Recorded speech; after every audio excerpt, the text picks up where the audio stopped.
liham, paghanga, pagkayamot, at pagkasabik.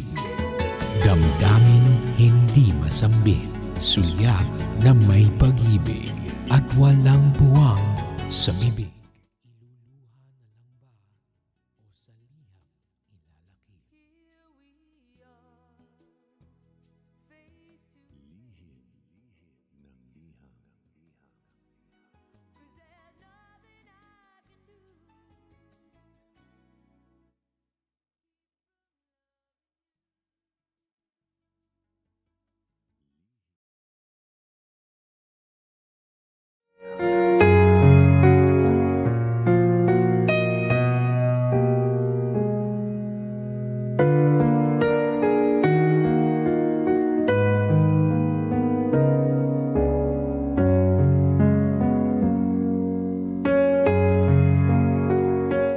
Mahal kong Lindsay.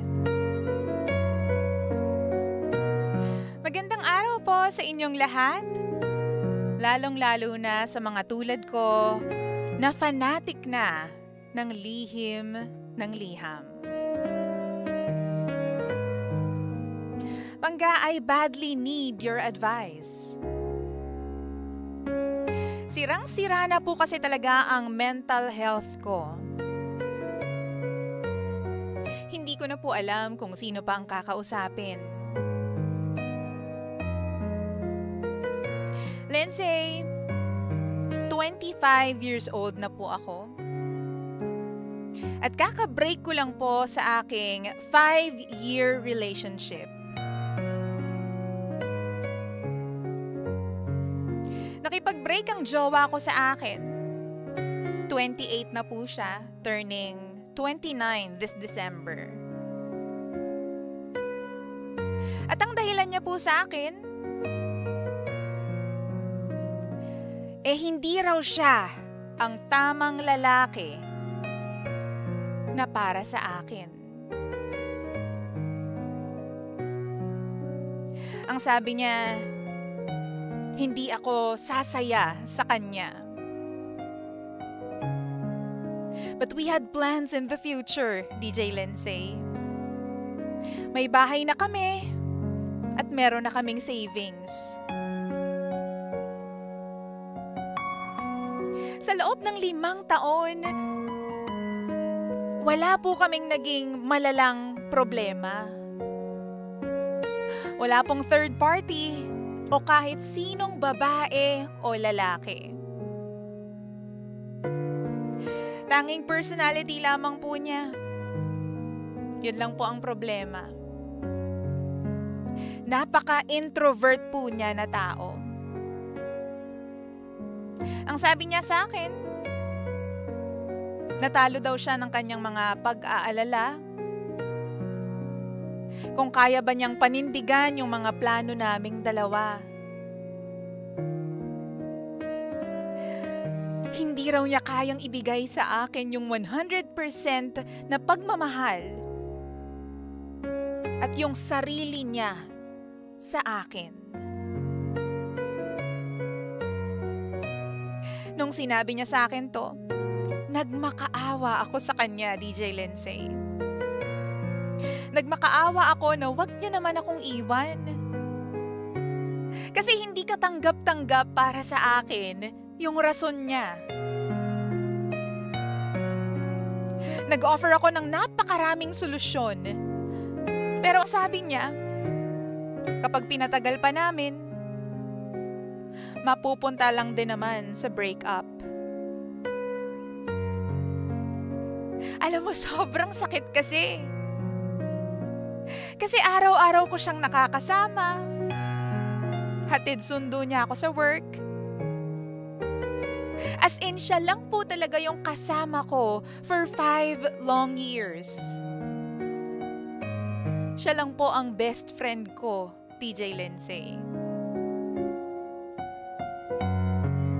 After niya pong makipag-break sa akin, at pagkatapos ko naman siyang habulin, tumigil na ako sa pakikipag-chat sa kanya. Pero ito na nga, recently lang, nag-chat siya sa akin. Kamusta raw ako? Ano raw ginagawa ko? Minsan sasabihin niya na mag-video chat kaming dalawa. Hindi ko siya naiintindihan. Mag-video chat, ang sabi niya para daw maibenta na namin yung bahay. Pero kapag nagve-video chat naman kami, maluha-luha lang siya. At nakatingin lang siya sa akin. Sabi lang niya, gusto niya akong makita. Gusto niya akong makausap. Kaya nga po naguguluhan ako eh. Nung last na usap namin sa video, ang sabi niya sa akin, namimiss niya na raw ako. Pagkatapos niyang sabihin yun, pinatay ko agad yung video chat. Pinalitan niya na rin yung mga nicknames namin sa Messenger.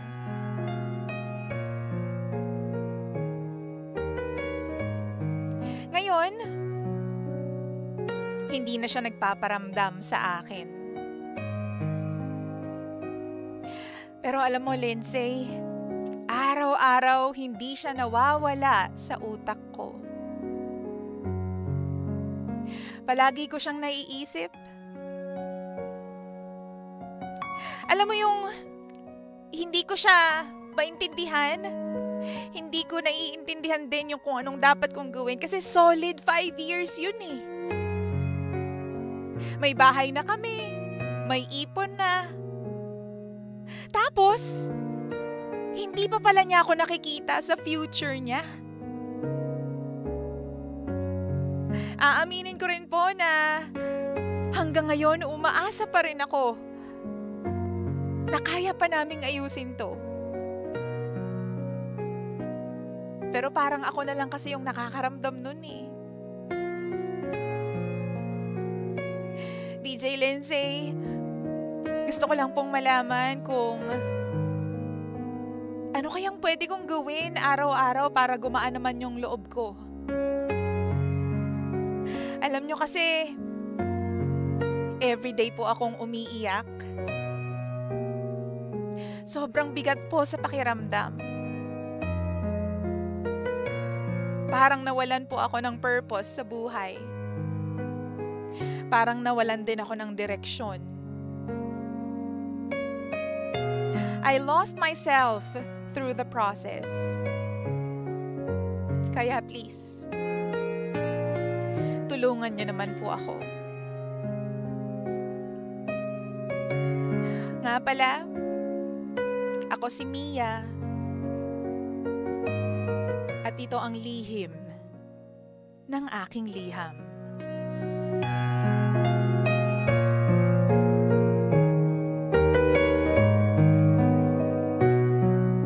Lihim ng liham.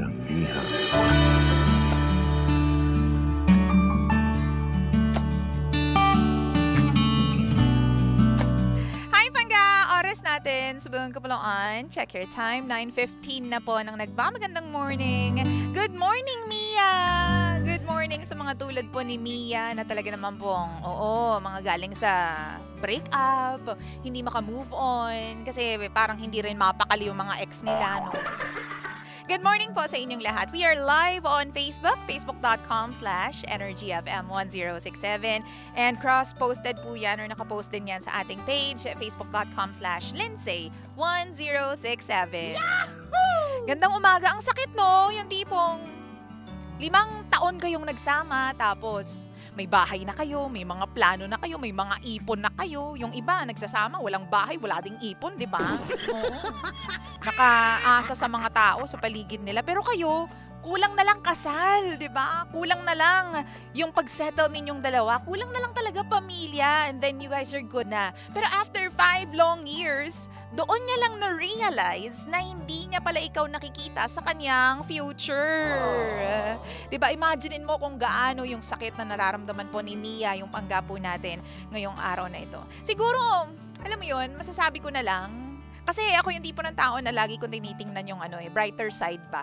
Kung ano ba yung gustong ituro sa akin itong kwento na ito, nung experience na pinagdaanan ko. Siguro I would say na una sa lahat, no, Mia, we feel you bilang babae din naman kami, no? The last time I checked, babae naman ako. Siguro, ipagpasalamat mo na lang na kahit papaano, yung 5 taon na yon, di ba kinulayan ng boyfriend mo yung iyong buhay. Diba, na-experience mo kung paano ka mahalin ng boyfriend mo na yon kahit papaano. And ipagpasalamat mo no na after 5 years, sinabi niya sa'yo yung katotohanan, yung kanya nararamdaman. Hindi niya na pinatagal pa for another 5 years, 'di ba? He was so honest, 'di ba? Pero sana had it been, earlier, di mas maganda. Pero kasi hindi natin masisisi yung tao kung yung realization ay pumasok lamang sa kanila after 5 years, 'di ba? Pwede mo bang gamitin sa kanya 'yon? Na parang tipo, after 5 years saka mo lang nalaman, hayop ka, ganyan. Definitely hindi, 'di ba? Oo. So, kanya-kanya naman timing 'yan di ba? Malay mo naman ngayon lang siya nagkaroon ng lakas ng loob para sabihin sa iyo, matagal niya na palang nararamdaman, 'di ba? So, hindi mo talaga i-expect na yung tao, kahit na matagal na kayong magkasama, di ba? Mag-asawa nga, naghihiwalay pa di ba? Mga meron ngang anak, naghihiwalay pa. So, just because you guys have been together for so long, doesn't mean na siya na talaga yung makakasama mo, di ba? At the end of the tunnel, ganyan. Di ba? Sa lifetime na ito. May mga talagang tao na nandyan lang, pinapasaya tayo, nandyan lang, kasama talaga natin. Pero, ang tanong, hanggang kailan mo ba ako gustong makasama, di ba? Wow! Ay, nako. Sakit. Sakit sa dibdib, di ba? Hello po sa mga walang dibdib. Hoy, batiin natin at saka basahin po natin yung mga comments po sa atin. Sabi ni Isabel de la Cruz. Isabel de la Cruz, good morning DJ Lindsay. Huwag mo nang ipagpilitan ng sarili mo. Baka meron na siyang iba. Marami pang ibang lalaki dyan, hindi mo lang napapansin. Pa-shoutout man po sa mga ka-zumba ko bukas. Oo. Zumba group, no? Sabi naman ni Mickey, ang haba naman ito, Mickey. Oo. Grabe ka naman, girl. For ate girl, your only option for his belongings and loneliness, siguro hindi pa talaga ready yan. Kasi kung alam mo na ikaw lang yung gumagalaw at nagpapakapagod, magpahinga ka muna, di ba? Try to ask yourself, nabuhay ka naman na hindi mo pa siya nakikilala, di ba? Attached ka lang masyado at nakasanayan mo na siguro. Oo, di ba? Tapos, ang haba pa ng sinulat nitong si Mickey. Pero marupok ka talaga kaya alam mo, alam niya na paano ka lambingin. Kaya mabilis kang bumigay. Oo. If he wants to settle, kasal na dapat kayo. Minsan, usap kayo ng masinsinan kung may mali ka ba sa kanya. Kung alam mo sa sarili mo na wala, hayaan mo na. O diba? Huwag mo na ipagpilitan. I-focus mo na lang sa career mo. Life must go on. Madami pa dyan. Know your worth. Ang taray, ang haba. Career na career, te. Mickey, career na career tayo for today's video. Oo. Ano pang sabi dito? Sabi ni Diester Randy, dapat kasi binigyan mo ng anak, baka yun ang gusto niya. Yan ang aga. O hindi di ba? Minsan ang lalaki kahit pag gusto niyan umalis, gusto niyan magloko or sabihin niya na hindi pa siya ready or hindi pa talaga ikaw, kahit may anak kayo, hindi talaga kayo tatagal. Yun nga lang meron kayong may link lang sa inyong dalawa. Pero yung magsisettle ba siya sa'yo, di ba? Malaking question mark yan kahit may anak kayong dalawa. Sabi ni Aina, hello po sa mga kapatid ko, sina Kuya Arlan, Alvin, Annalyn, Alma, Eileen, and Adele. Sabi naman ni Gina Rocco, good morning po. Yes, masakit po talaga kahit matagal na kayong mag-asawa, nandyan pa din yung panloloko niya sa'yo, mahirap tanggapin pero kailangan kasi para sa pamilya. Ay, nako. Sabi dito ni Cheche, hanggang 5 years lang talaga kayo. Okay na yon ate. Tama. Minsan talagang may mga bagay na hindi mo kailangan ipagpilitan kasi pag pinagpilitan mo, mas lalo kang masasaktan. Very cliche yung line na yon. But it's true, 'di ba? Come to think of it, 'di ba? The more na pinipilit mo yung sarili mo sa isang tao, the more na nahihirapan ka. O, 'di ba? Tapos the more na siguro nakukulitan siya sa iyo, 'di ba? Ang tao kasi minsan, lalo na may mga lalaki at may mga babae po tayo nakilala din na the more na hinahabol mo, the more na nagpapabebe, no? The more na hinahabol mo, the more na ayaw pumunta or ayaw bumigay. Pero once na hindi mo na siya hinabol, saka ka naman pupuntahan, 'di ba? Nakakaloka. Oo, nakakainis yung ganyan eh. Jirits na jirits ako sa mga ganyan. Yung tipong dati, di ba, hinahabol kita? Tapos ngayon, ikaw naman, tumigil na ako, nawala na ako ng feelings. Ano pang gusto mo? Parang ganyan. So, para sa akin, Mia, kausapin mo siya kung merong pagkakataon. Ano ba, final answer na ba yan? Kasi kung final answer mo na yan, wag na tayong mag-uusap. Para sa akin lang ha, napakalaking bagay nung hindi mo na makakausap yung ex mo. Why? Kasi yun pa lang communication. Saan ba nagsisimula ang magjojowa? O, di ba? Communication, di ba? Saan nagsisimula ang pagkakasala sa jowa? Communication din, di ba? Oo. Bakit communication? Kasi lahat nag-uumpisa sa mga usap-usap. Lahat nagiging connected, lahat nade-develop kapag nag-usap kayo. So, the right thing to do is to make usap. Mag-usap kayong dalawa ng masinsinan. Ano ba? Itutuloy pa ba natin to? Ano bang nararamdaman mo para sa akin? Talaga bang ito na yon? Tapos na ba? Period na ba? Kasi kung period na, irespeto mo naman ako this time. Magmo-move on ako. Wag mo muna akong kausapin. Ganyan. Yung sa bahay naman, well, you guys have to be civil kasi kailangan ninyong ibenta yung bahay. Pera din yun, uy. Kung ka nag-iinarte dyan, pera mo yun. Oo, kunin mo kung ano yung rightful na para sa'yo, di ba? Kakasakit talaga niyan, pero ano magagawa natin? Di naman natin kontrolado yung emotions ng mga taong ang sabi, mahal tayo. Diba? We can only hope and pray and wish na sana yung mga taong nagsasabi sa atin na mahal nila tayo ngayon, yan pa rin yung nararamdaman nila at paniniwalaan nila sa mga susunod na araw. Araw na lang, ha? Huwag na natin muna isipin yung mga taon, di ba? Sana bukas mahal niya pa rin ako. Sana mamaya mahal niya pa rin ako. Yun na lang muna yung i-wish mo. Oo, kasi wala no one's promised of tomorrow naman, 'di ba? So, sana mamaya mahal pa rin niya ako. Sana mamaya same pa rin yung feelings niya para sa akin. Or sana mamaya mag-grow even more yung pagmamahal niya sa akin. Diba? Yan. So, mag-move on ka, Mia. Ako para sa akin, ang unang step para mas maging okay ka is huwag ka nang makipag-usap sa kanya. Do not bother yourself with his presence. 'Di ba? Anymore? Kasi ex na Siya ang nakipag-break. So, dapat irespeto mo yun. Wala kang ginawang masama. Hindi ikaw yung umayaw. Hindi naman. Ikaw yung umayaw, 'di ba? Sige, gusto mo to Huwag na tayo mag-usap. Ganyan. Huwag tayong masyadong marupok. Kasi pag marupok tayo, paulit-ulit lang tayong babalikan, paulit-ulit din tayong masasaktan. Wow! Pag marupok tayo, hindi alam ng mga tao kung paano mag-lay ng boundaries sa atin, di ba? Kaya dapat hindi tayo marupok. Ganun lang yun. Paulit-ulit kang sasaktan ng mga tao kapag hindi ka naglagay ng boundaries o checkpoint dyan sa harap mo o di kaya sa paligid mo. Kaya kung ako sa'yo, wag kang marupok, Mia. Cut the communication. Tanggalin mo siya sa iyong account, sa social media accounts mo. Then from that, yon simulan mo. Yun yung simula. Tapos be happy. Hindi ko naman pwede sabihin na be happy agad, no? Oo. Tapos surround yourself with positive people. Na bumalik ka sa mga kaibigan mo, bumalik ka sa pamilya mo. Ganyan. Magpaka-busy ka sa trabaho. Alisin mo muna yung mga dating hindi mo nagagawa because nandyan yung boyfriend mo, gawin mo ngayon, di ba? Give this moment to yourself. Oo. Hirap talaga yan. Bawat tingin mo sa bawat sulok ng bahay, siya pa rin yung maaalala mo. Bawat kanta na maririnig mo, siya pa rin yung maaalala mo. Bawat pagkain na matitikman mo, siya pa rin yung maaalala mo, di ba? Ang hirap. Napakahirap niyan. At mas lalong mahirap kapag inopen up ng mga magulang mo o ng pamilya mo, di ba? Yung iba kasi kapag kaka-break pa lang, walang ibang bukang bibig eh. Lalong-lalo na yung mga magulang, kapag galit ka, mas galit sila doon sa nakipag-break sa'yo o doon sa dati mong jowa. Oo. At tas ang tagal din nila makamove on. Mas matagal makamove on po ang pamilya eh, kaysa sa atin, di ba?